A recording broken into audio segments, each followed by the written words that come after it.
Top quality और consistent performance के लिए सिर्फ सिल्वर पंप नाम याद रखना। જેમાં કોંગ્રેસ નેતા અમિત ચાવડાના સરકાર પર ગંભીર આક્ષેપ। ગુજરાતમાં ગલીએ ગલીએ દારૂ વેચાય છે તેવું અમિત ચાવડાએ કહ્યું। નડિયાદમાં ઝેરી દારૂ પીવાથી 3 લોકોના મોત થયા। લઠ્ઠાકાંડ નથી થયો તેવું સાબિત કરવાના પ્રયત્નો થઈ રહ્યા છે। ભૂતકાળમાં પણ લઠ્ઠાકાંડમાં અનેક લોકોના જીવ ગયા છે। દારૂનું નેટવર્ક ગોઠવાયું। હપ્તા નડિયાદથી ગાંધીનગર પહોંચે છે। જવાબદાર અધિકારીઓ સામે કાર્યવાહીની તેમણે માંગ કરી છે।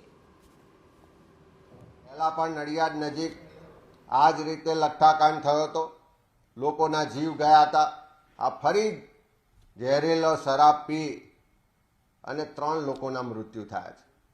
એને હવે લઠ્ઠાકાંડ નથી થયો એવું સાબિત કરવાના પ્રયત્ન થઈ રહ્યા છે, પણ ખુલ્લેઆમ જે દેશી વિદેશી દારૂ અને નશાકારક દ્રવ્યો વેચાય છે, યુવાધન બરબાદ થઈ રહ્યું છે।